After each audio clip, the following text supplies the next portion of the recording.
see. Let's sail into the sea. We are Vikings. No. That is the incorrect. All right, let's see. Okay, I need to mute myself. Boom. I think. Hello, Toro Pottle. I think I managed to fix the audio. Can you hear me, Toro Pottle? Then we'll try again. And in the meantime, since before I went live without any audio, I'm just going to tweet out that I seem to have fixed the audio. Seem to have fixed the audio live now. Boom, that's tweeted out. All right. Greetings from Palm Desert. Oh, wow. Audio's working. BTC Moon Guy, the first ever person to participate in Toxic Happy Hour chat room. In fact, he himself kept it alive the first, I think, 4 or 5 shows, talking to himself in the chat. So I take your word as law. Okay. Audio's choppy, laggy. It's my internet connection here. Nothing I can do. It's that or nothing. I'll do an updated video probably December, January. You know, I'll do what I can.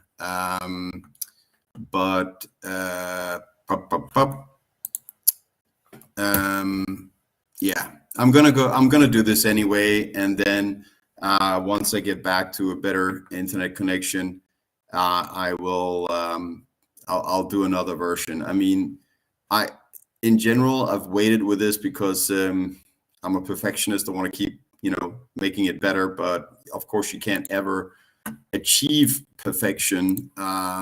So that means then you never actually present, which is annoying. Yeah, anyways, let's go. So what I was saying before when I tried to go live and I had no audio was I did a presentation in Sweden for a business network in Malmö a couple of weeks ago. I used the same presentation I've used for years, really. Just keep iterating on it, different bits and pieces. It's quite simple, but it has a really good effect, orange pilling people and getting them off zero exposure to Bitcoin. So, and the funny thing was that, you know, when I finished presentation, one guy already said that he had purchased Bitcoin while I was presenting, and I hadn't experienced that before. I thought that was pretty cool. And I would say probably a total of around 50% ended up, you know, when they left, they said they were definitely going to acquire Bitcoin. And I think a 50% orange pilling percent is quite good. You know, so I mentioned that on Twitter, and people, you know, fellow plebes asked for the links to the presentation, but I decided to do a video presentation and a link to the slide notes down below, which there is, because bullet points for me really is, you know, for me to remember to say the different things. I think main communication always is, you know, more than just what's on the slides. Anyway, let's go. Let's take a look. I promise I will try. I often talk a lot. I'm a passionate person, so I end up talking not only loud but also a lot. And I, for that reason, end up taking a very long time on a presentation like this. Yeah, you're gonna laugh now because I'm taking longer time. For that reason, it takes very long. But I want to try and make this presentation shorter by not talking too much. So let me try that, and let's go. All right, so I bought my first stock when I was 12 years old. I remember my mom was worried. She asked my dad, "Is that a good idea?" And he said, let the kid go, let him try. And through trial and error is how you best learn. In fact, it's great to make mistakes. I'm a big fan of mistakes as long as we learn from them. Learning from mistakes is better than a lot of college degrees, honestly. Gotta learn from mistakes lifelong. Anyways, I bought Yahoo stock, went all in October 1997. That went well until the dot-com bubble burst. Then I bought Amazon also pre the bubble. Can't really remember if it was 98 or 99. Probably 99. That one I don't remember as clearly. And then I bought Google in 2005 when they went IPO. Actually, I tried to buy Google January 1999 when Google had been online with a website in a beta version for about 4.5 months, because I saw it as a threat to my Yahoo investment where I was all in. So I tried to protect that or hedge it against this new pretty exciting thing called Google. But I got an email back saying that thank you for the interest, but it wasn't possible to acquire any equity stake in Google because they just had received funding. But the guy said he would get back to me if any future opportunities arose.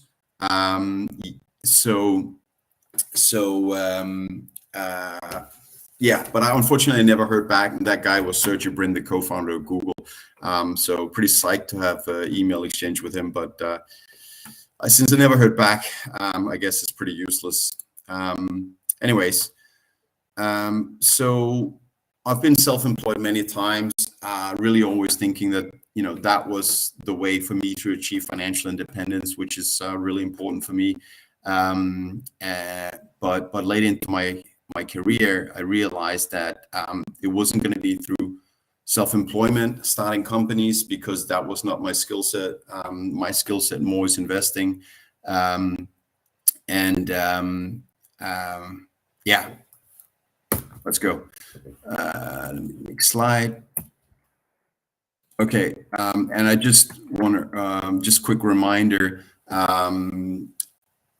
I'll pay attention to the chat in the end of the presentation if there's any questions, but also these first couple of slides, the first two ones really is because it's to this group of people that I never met before, and I was told they wanted to, of course, we want to know a little bit about my background, so that's why they're there. Anyway, so most people walked away from Bitcoin the first time they heard about it, and so did I. Unfortunately, in July 2011, when the price of Bitcoin was just $15, and that was on the way down from one of the early pumps. So it actually was around, I think, $2 for about a year following that. So yeah, I can kick myself over not buying Bitcoin at $2, and of course I kind of do, but I ended up obviously buying it way more expensive way later. However, you gotta eat your pride and just do what's right, and acquiring Bitcoin should be obvious is the right thing to do. With this presentation, and try and explain why I think so. And there is still such a phenomenal potential left that it's not too late. It is absolutely still very early. Can I get any feedback in the chat on sound and video? Shout out, hi to you guys, Torub, Johnny Medes, Braden Circuses, BTC Moon Guy, my favorite Moon Guy. Who else we got there? Braden Circuses. Anyways, okay, it's good. Thank you. The way I found Bitcoin was, well, the second time I found Bitcoin, the time that I actually ended up understanding it and getting into it. And I think this comes is true for many people. You need to understand the problem before you can see that Bitcoin is a solution. So in 2016, I was trying to understand why back in the 60s, which are known as the glade 60'er in Denmark, where I'm from, translated to the happy 60s, where middle class was doing phenomenal. People were having, were doing well financially. You had families where you had one income, and it was a time of more happiness, less stress, well-functioning, healthy families. But that disappeared, and I always, for many years, wondered, why did that go away? And my hunch was that it's something to do with the monetary system. It's something to do with central banks. I just didn't know what. So I started investigating that a lot and researching into it. And then I realized that it was the money that we have, so-called fiat currency, that is the problem. And let me explain why. And by the way, guys, thanks for the feedback. Yes, WTF happened in 1971.com. Go check that out. So why is fiat currency a problem? Well, first of all, money per definition can store value, and fiat currency is designed to lose value. It's a built-in policy, and people are convinced, have been convinced and brainwashed that it's a good idea that we have inflation, that the fact that your savings is losing value is good for you. I mean, it's an official policy. I'm not making this up. I mean, you can't make that up. That's actually official. Now, when you say that to a lot of people, they're like, yeah, but you know, it's good that there's inflation, like they say. Then we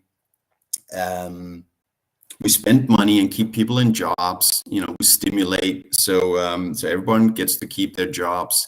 But I think the way to make it even more clear is what I call, you know, everyone talks about, not everyone, but a lot of people talk about shrinkflation. And I noticed how, you know, like a lot of other people, how different items or goods are shrinking in size. And so one thing I noticed was here in Denmark, there's a really nice chocolate from Antenberg called Plum in Madeira. And when I was a kid, there was 10 pieces and it was 300 grams. And now it's 8 pieces and 196 grams. And the point I want to make is it's hard to understand that inflation is bad for you. Think of it this way.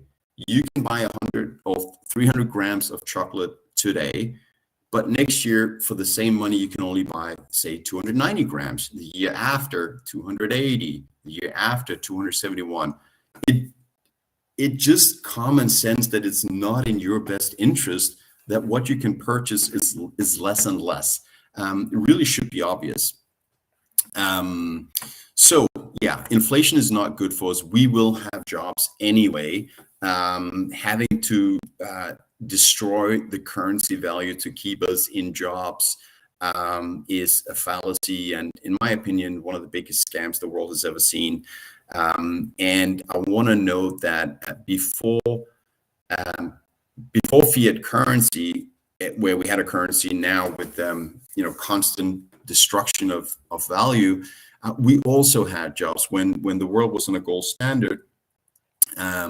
We had jobs, and in fact, the biggest productivity gain ever seen in the United States was from 1873 to 1892, where productivity gained almost by a factor of 3 in just 20 years. So, and that was why the world was on a sound money standard, because gold was money back then. All right, let's move on. Diluting currency and artificial interest rates. So that is actually what creates the wealth divide. Unfortunately, today, people think that capitalism is what creates the wealth divide. That is not true.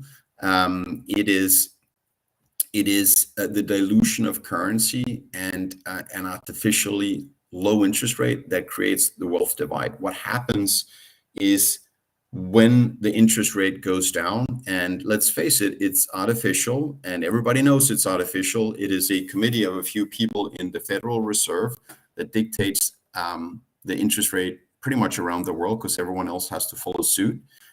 And that's really like communism back in Soviet Union, where you had committees deciding prices of goods and services, which led to massive inallocation of capital and no goods and services because productivity went down. And it's the same thing that's happening with money not having a free market price. The price of money is the interest rate, and it's decided by a committee of a few people that pretty much sets the interest rate for the entire world.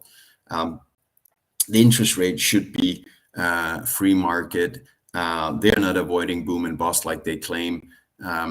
Free market would be much healthier and wouldn't give this misallocation of capital.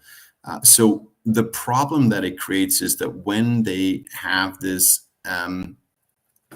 artificially low interest rates, assets, they go through the roof. Stocks and real estate keep moving up as interest rate goes down because you can't get a yield anywhere else. At the same time, when you have a mortgage in your house, that loses value compared to the currency evaluation. So anyone who has assets benefit tremendously from these artificially low interest rates and diluting currency. But people at the bottom of society, people on a minimum wage, they have no chance of now purchasing a house because you need, say, a 10% down payment, 20% in some countries, maybe sometimes more, sometimes less. And when the interest rate is artificially low, which means that the asset prices are artificially high, it also means that that 10% or whatever the down payment is of the artificially high price becomes further out of reach. And that is what puts people really in a hopeless situation at the bottom of society, where today, if you work minimum wage, forget about ever owning real estate. And having to understand stock markets and companies to be able to store for your retirement is ridiculous, because not everybody cares about that or understands it. It should be possible to save up money in money where you can move the value of your work today to the future. That is how money is supposed to be. If you look it up in the dictionary, you'll see that money can store value, and fiat currency cannot. So let me just see if I got everything. I believe I did. Let's move on to the next slide. Is Bitcoin real money? What is real money? Well, first of all, money per definition is a store of value. And fiat currency today is so far from being a store of value and further that it has ever been. In 2009, approximately, they started the quantitative easing, which was a nice word of saying we're going to destroy the value of the currency. And if you look at the S&P 500 and divide it by the money supply in US, you'll see that the stock market actually in real terms right now is below what it was in 2007. Okay, so rising stock markets and real estate prices is only because the denominator is being expanded at an accelerated pace. Now, if you then take into account that this quantitative easing went from quantitative easing insanity to quantitative easing on steroids when COVID happened last year, then it becomes even more apparent that that the currency cannot store value, and also that it is moving really into early stages of hyperinflation. Now, most people will deny that, but that's how hyperinflation starts. You just keep printing more and more. I mean, what we're seeing, well, in 1933, US defaulted first time on its debt. That means you run away from your obligations to pay what you owe to someone else. The dollar used to be, when the Federal Reserve was created first, a claim on gold. I believe it started up being $20 equal 1 ounce of gold. You could take your $20 to a bank and get your 1 ounce of gold. So the central bank owed gold to the citizens of the United States. That was the legal deal. In 1933, US defaulted on the debt of that gold by saying you are no longer allowed to hold gold or own gold in the United States. You can use this monopoly money we printed now, and let's pretend these pieces of paper are money, and government's going to keep the gold. That's what happened in 1933. Now, as Bread and Circuses says, what happened in 1971, that was Nixon that removed United States from the international gold standard, where other countries could still come and exchange the fiat currency to gold from United States. And Nixon said, sorry, we're no longer gonna share the gold, we're gonna keep it. And from now on, dear international neighbors or colleagues, you can play with the monopoly money we printed. We are going to pretend that that is gold.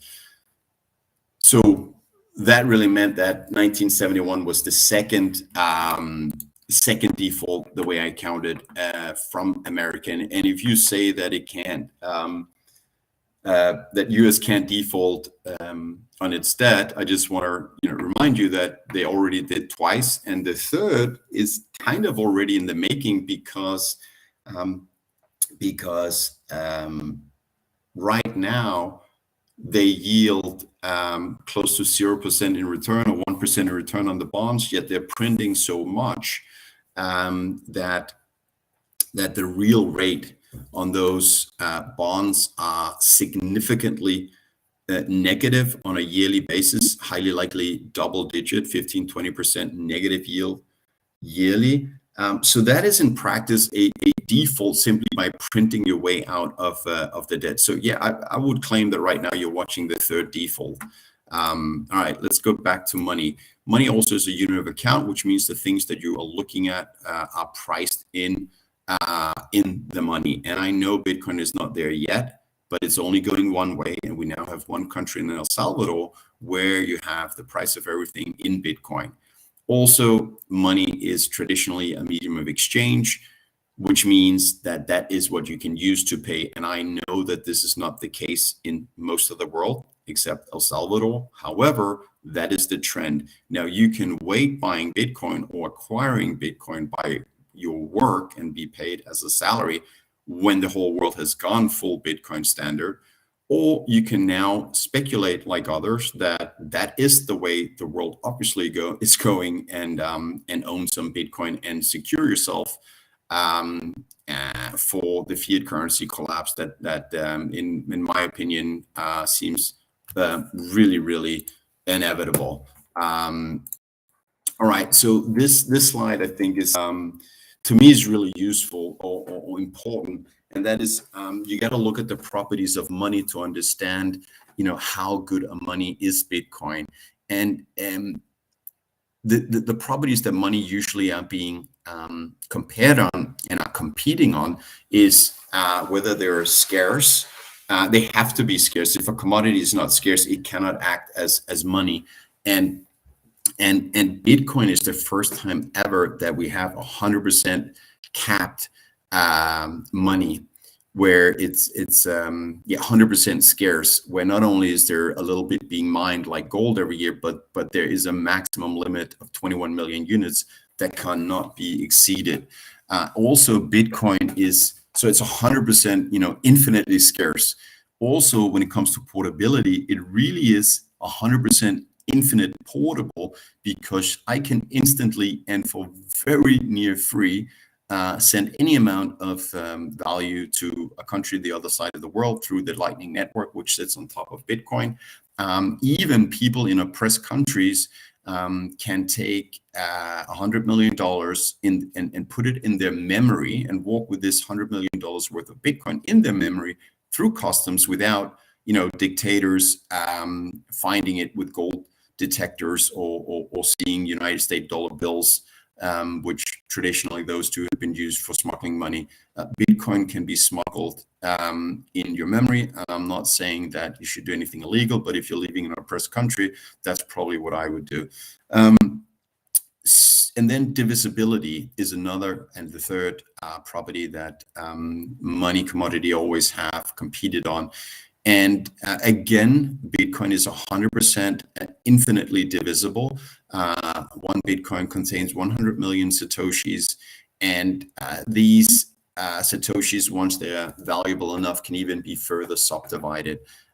So again, Bitcoin just outperforms anything else mankind has ever seen on divisibility. In terms of durability, Bitcoin also really is maximum 100% infinite durable, because there is no erosion, there is no gold dust that the wind can take. So again, Bitcoin just is a perfect money commodity when it comes to that. Now, fungibility is the one place where Bitcoin may not be and isn't a 100% perfect yet, but we just had Taproot activated. So by the way, fungibility means privacy. So one unit is as good as another. Right now, tracking of Bitcoin, if people use it without knowing how to use CoinJoin or other privacy technologies, it is not perfect. However, this is the direction Bitcoin is moving. So I believe that will be fully achieved definitely this decade. To be realistic, definitely this decade. Now, these are the traditional properties of money. So what's really important is that out of those five, the first four, Bitcoin has infinite maximum value. Okay, you can't introduce a new coin that performs better, because you can't perform better than infinite maximum value. At the same time, Bitcoin has the network effect that any new potential blockchain coin doesn't have, and it will continue to have that because that's the way network effect works. There is by far superior hashing rate securing the Bitcoin network, which means computers protecting against, and that is the miners protecting Bitcoin against hacks, which means today hacks are practically absolutely impossible.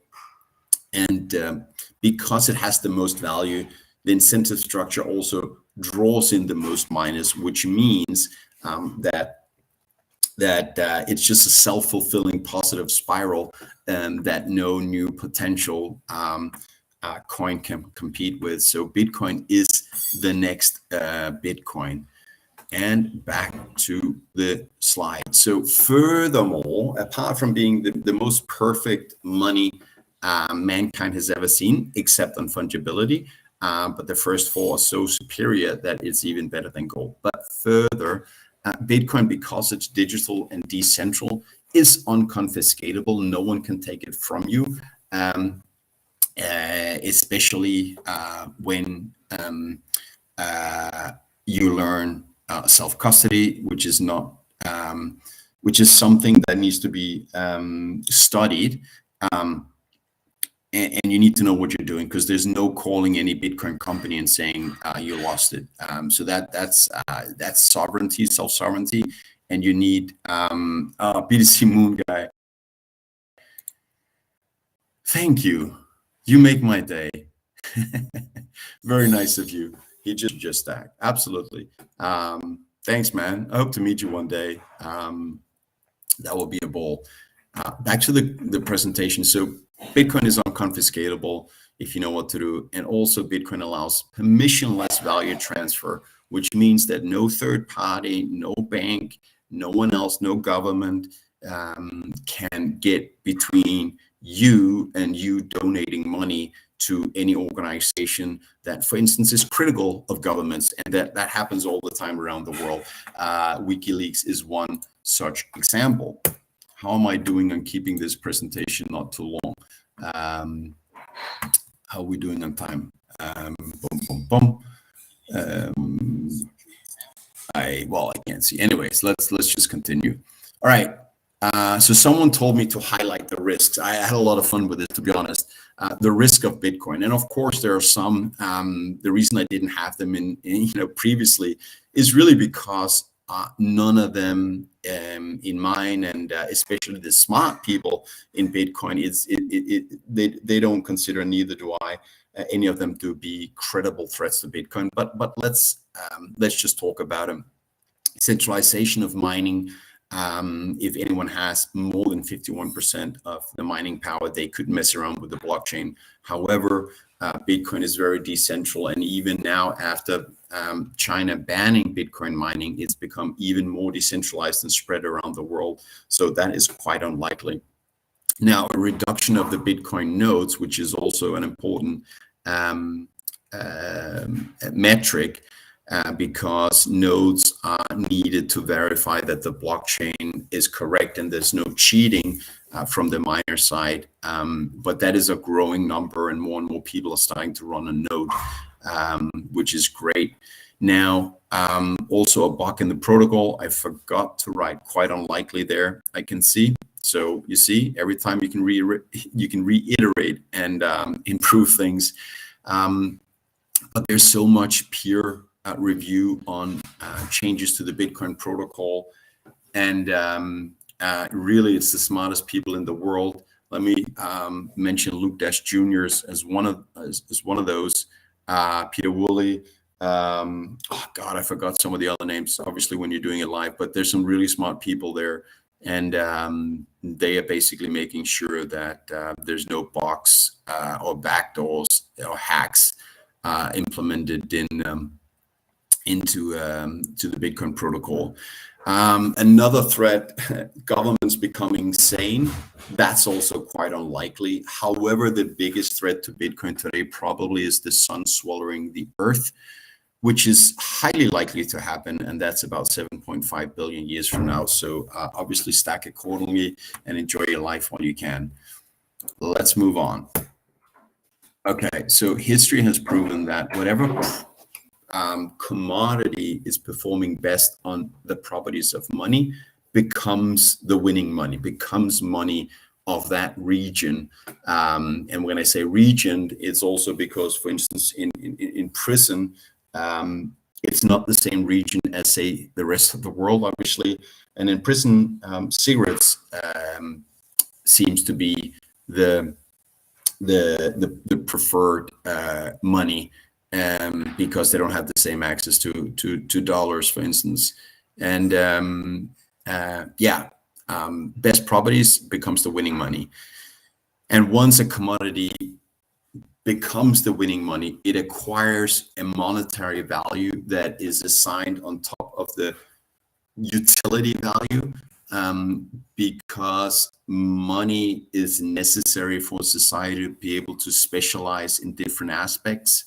And that's why that in itself has a value much higher than the intrinsic value of that commodity. And that's what makes money so valuable, and basically gives it the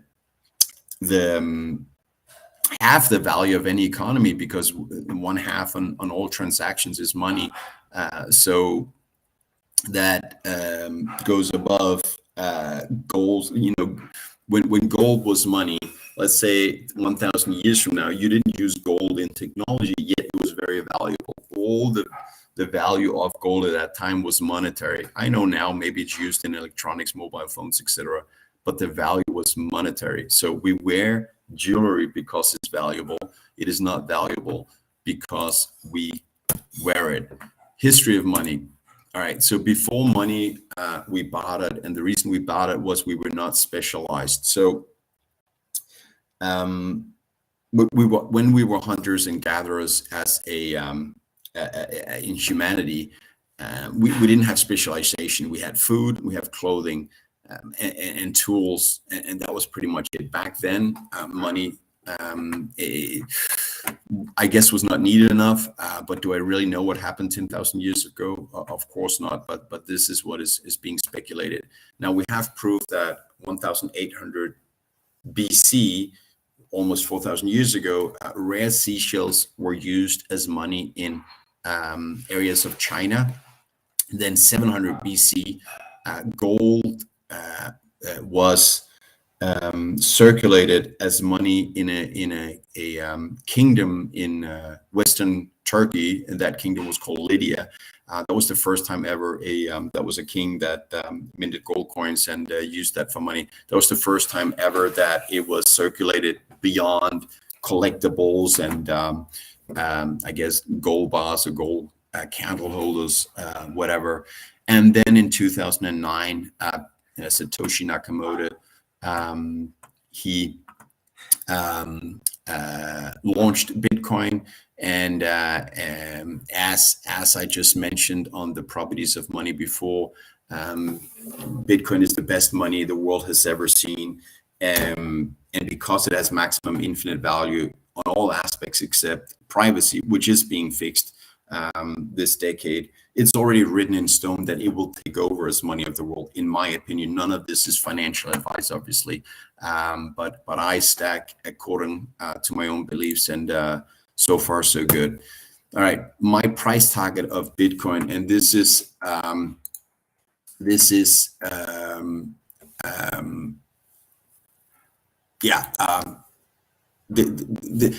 this is important because, well, the price target, not this, because if you can get to the conclusion that Bitcoin will take over, then obviously a price target is interesting because it might tell you should get off 0% allocation to the best performing asset the man has ever known over the last almost 13 years.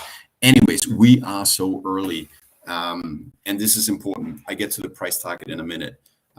Only one company out of, I believe it is around 60,000 publicly listed companies and stock exchanges around the world has adopted the Bitcoin standard. One company out of 60,000, which I believe is the number of publicly listed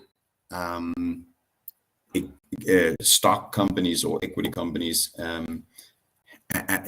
are on a full Bitcoin standard. I know Tesla bought some Bitcoin for some of their fiat currency. I know that Square bought $50 million. They are not on a Bitcoin standard. A company is on a Bitcoin standard when they have taken all their dirty fiat currency that they've realized, like Michael Saylor in MicroStrategy, that the value is melting in the sun, or it's melting away like an ice cube in the sun, and converted it to Bitcoin to protect shareholder value.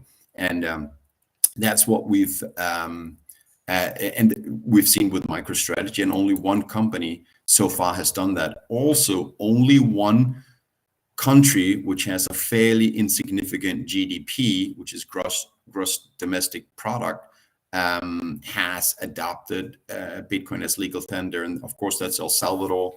That did so, I believe it was the 7th of September this year. So still 99+% of the global economy is on a fiat currency standard. So I just want to make that point before we start talking about where's the price potentially going. Well, in my opinion, and why you shouldn't look anywhere else, in my opinion, for returns, because the biggest and best return you've ever seen is right in front of you on Bitcoin. Again, in my opinion. Also, an important note, I didn't make this up. I can't remember who said that, but it's a phenomenal line, I think, that Bitcoin has no top because fiat has no bottom. They keep printing it. All right. Yeah, you know what? I threw in a couple of slides with some color in it because otherwise everything is just bullet points in text. So here we go. This graph was made by Plan B on Twitter. He's at 100 trillion USD. So he's done some work on comparing the relationship of Bitcoin stock to flow, which is the inverted inflation rate, and then the market cap of Bitcoin. Now, stock to flow essentially means how much stock is in circulation compared to 1 year's production. And as Bitcoin gets older and production, the mining reward is reduced, the stock to flow keeps going higher until in the end, 120 years from now, it hits infinity when there's no more mining rewards left in Bitcoin, and only 21 million theoretically are in circulation of the Bitcoin. And so far, very nicely, the market cap of Bitcoin has followed this stock to flow. And if that continues, which I do believe, it will essentially see the price of Bitcoin going to infinity. It's basically programmed into the protocol in many people's opinion. Now, this graph I really, really like. And because a lot of people are afraid of the volatility in Bitcoin. Now, this graph has been made by at the Rational Root on Bitcoin, on Twitter. And this graph is what we call it, a diagram or whatever.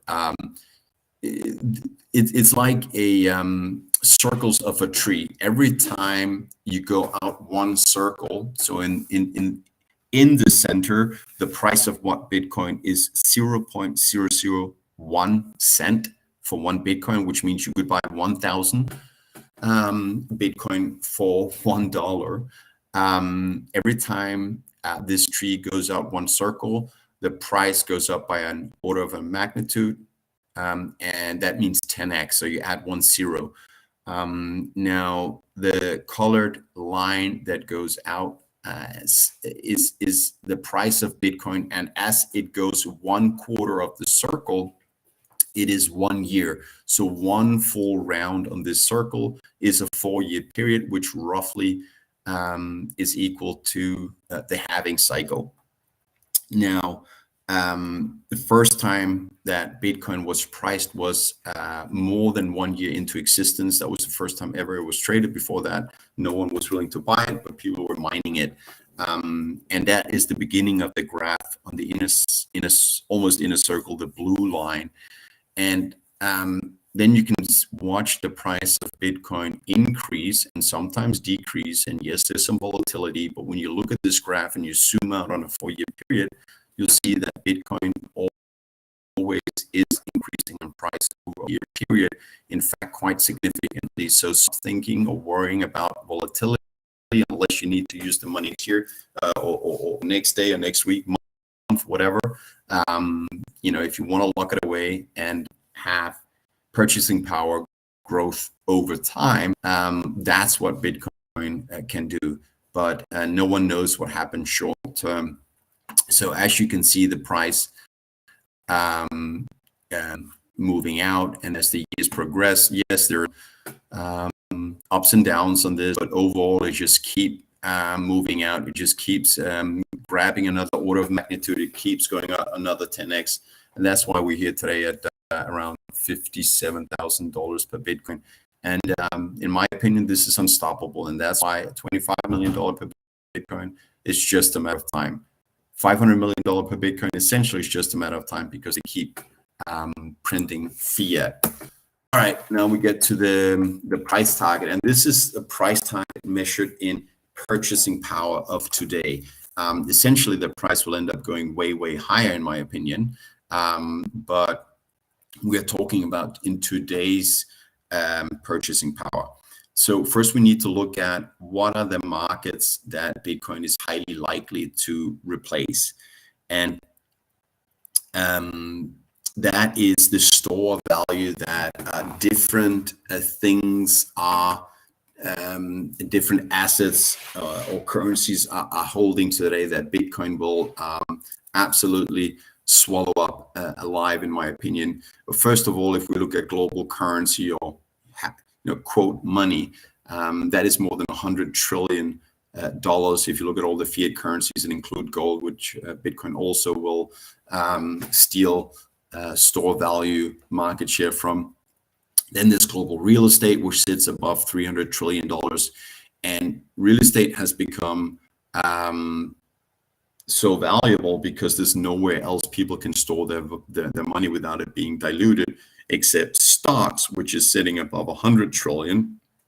So I believe you can easily argue that at least 75% of these are just store value, and Bitcoin will swallow that up.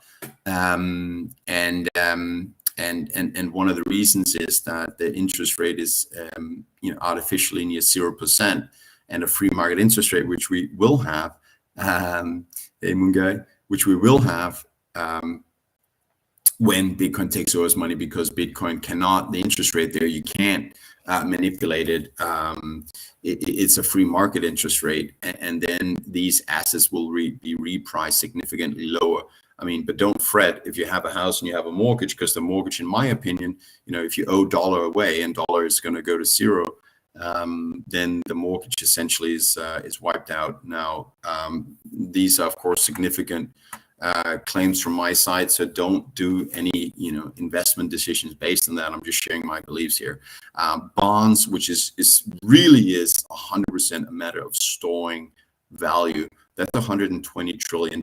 That will go dollar for dollar into Bitcoin, no doubt in my mind, which gives a market cap of $500 trillion that Bitcoin right now, in my opinion, clearly is going to eat, which puts us as $25 million per Bitcoin. Now, there are also derivatives that are way more valuable than those areas that I mentioned, like stocks and real estate. However, derivatives, types of speculative investments that may still exist in the future, but just denominated and sitting on top of Bitcoin. So I'm not sure we can necessarily claim that into Bitcoin. But what I do want to say, okay, so great question here, obviously, from Moon Guy. When, sir? Please soon. Yes. Okay. So my target for this is by 2030. I believe that fiat currencies have collapsed before then. I think we'll see free market interest rates by that time, and I believe that Bitcoin will have reached $25 million per Bitcoin. But what I've given a lot of thought lately, because I think it becomes more and more relevant, is what's going to happen to human nature, human behavior, after we achieve a money that we've never seen before, which has an increasing value instead of a decreasing value. Right now we have fiat currency, which loses value all the time. It's a built-in policy. Unfortunately, they have convinced almost the entire population that that's a good idea. We are some, mostly Bitcoiners, that claim that's a bad idea. But then back in the days, we had gold as money, which was a sound money that kept its value. It didn't go up in value, because as gold became more expensive, more gold was mined out of the ground, because it made profit, or profitable sense to mine that gold. Now, so back then the money was stable in value when we had gold. But Bitcoin, because it's 100% scarce and cannot be mined further despite it going up in value, I think will trigger something in human nature and behavior that we haven't seen before. And that is that money will be hoarded beyond anything we've seen before. Because when you know that your money is going to go up in value every single year, it will go up in purchasing power, because we always become better and better at technology and productivity. Productivity increases, especially will increase once we have a free market interest rate. So capital can be allocated perfectly, or better than it is now, with a committee decided interest rate. So here's my current purchasing power target when these couple of things have played out. So I'm putting that not 10 years from now, but let's say 2050. So my target 1 decade is $25 million. I believe that when we start allocating capital much better, productivity will start accelerating, just like we, during gold, we had that productivity gain of 3x during 20 years. I think, it's supposed to be faster now, because we have technology and things, and knowledge is happening so fast, yet it's not, because we have dirty fiat currency, which is destructive. So I think that we can get productivity gains faster than we did back when we were on gold, because of technology. So I'm going to give that a 4x to happen from 2030 to 2050. That would put us at $100 million in today's purchasing power per Bitcoin. However, I think this hoarding concept, the fact that we'll just, everyone will be keeping the Bitcoin and the Satoshis and don't want to spend it because next year it's going to buy you way more because we're more productive and we'll have more goods and services in society. So people will really be hoarding their money, and Bitcoin will be money. And because of that, it's, all the goods and services in the world will be competing about very little Bitcoin, maybe 10% of the Bitcoin. And that to me will do another 10x to the price. And that leaves me at an end target for 2050 of $1 billion of today's dollars in purchasing power. So maybe a high number, but I think that's achievable. Let's see. We can settle on 25 million and say that should be good enough reason to at least own some level of Bitcoin. And you don't need to own a full Bitcoin. You can own $100 worth of Bitcoin. You can purchase a little bit with each paycheck if you so choose. I'm just talking about what's possible. All right, the future on a Bitcoin standard. Deflation will cause a world of abundance. Down below, there's a link to Jeff Booth, a really wonderful person, very smart, very kind. We interviewed him on this channel back December last year, and we will do another interview with Jeff Booth again for sure. And he wrote the book, The Price of Tomorrow, in which he explains why deflation, which is what we will have when we have sound money like Bitcoin, will create a world of abundance because the price of things will fall every year. And this is the way that everyone in society, even if you're earning minimum wage, will have a chance to actually secure your retirement and your financial independence, even if you're working at minimum wage. This is a huge change of today. The reason capitalism is being blamed for not or for creating,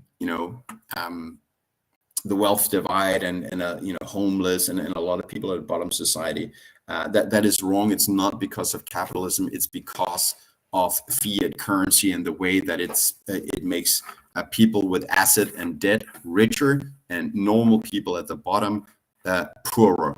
That is the current monetary system. Okay. Yeah. Let's continue. I think I managed I'll be able to do this in just 1 hour.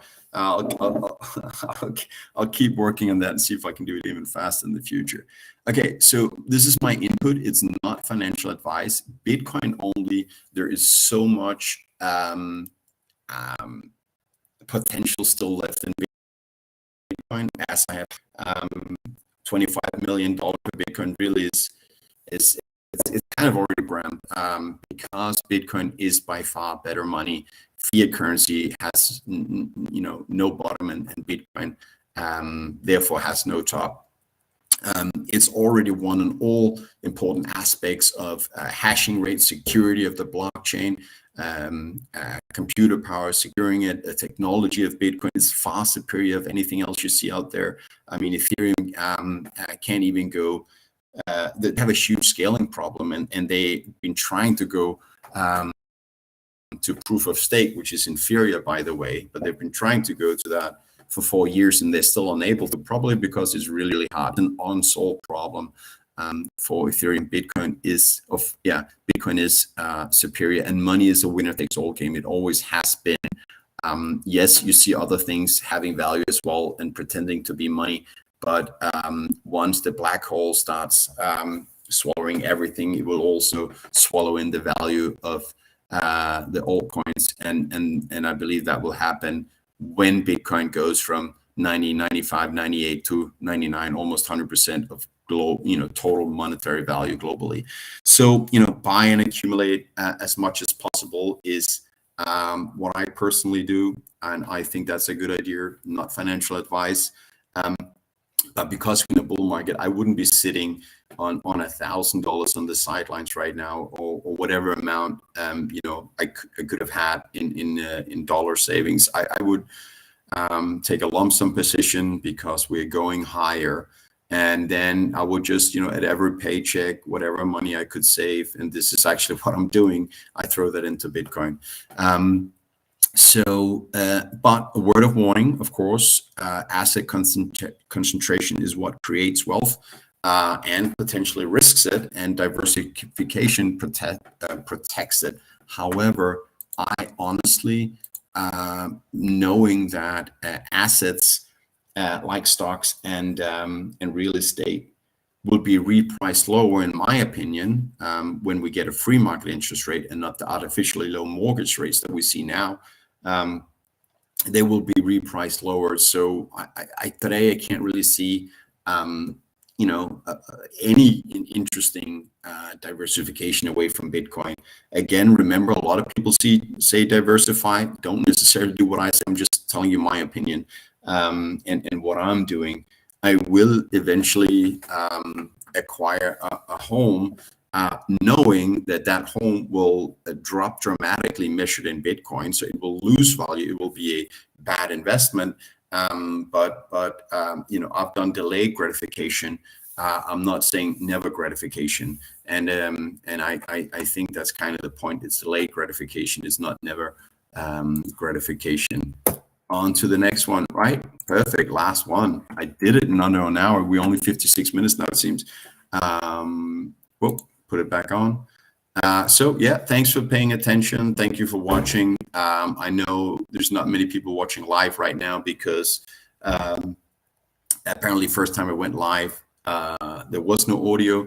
So, and I know why now, so that won't happen again. So not many people had the link for this one, but I'll share it afterwards, and then people, of course, can see it. I'm on Twitter with @Anders_, where also I host Toxic Happy Hour Spaces with Poplord, aka Poppy, and also we do other videos, both me alone, but also with Poppy. We do Toxic Happy Hour on this YouTube channel, which if you type in toxichappyhour.com in a browser, will take you straight to this channel. So yeah, all right, let's say if there's any questions, anything. Yeah, top 3 reasons the elevator pitch. See, this is the full presentation kind of, so I would kind of sum it up, just quickly. One of the ways really is best store of value that mankind has ever seen, best medium of exchange with Lightning Network that mankind has ever seen. And for that reason, Bitcoin will take over as money of the world. It will take over store of value of the world, which puts each Bitcoin in $25 million. So if you don't own any, you're really running a huge risk.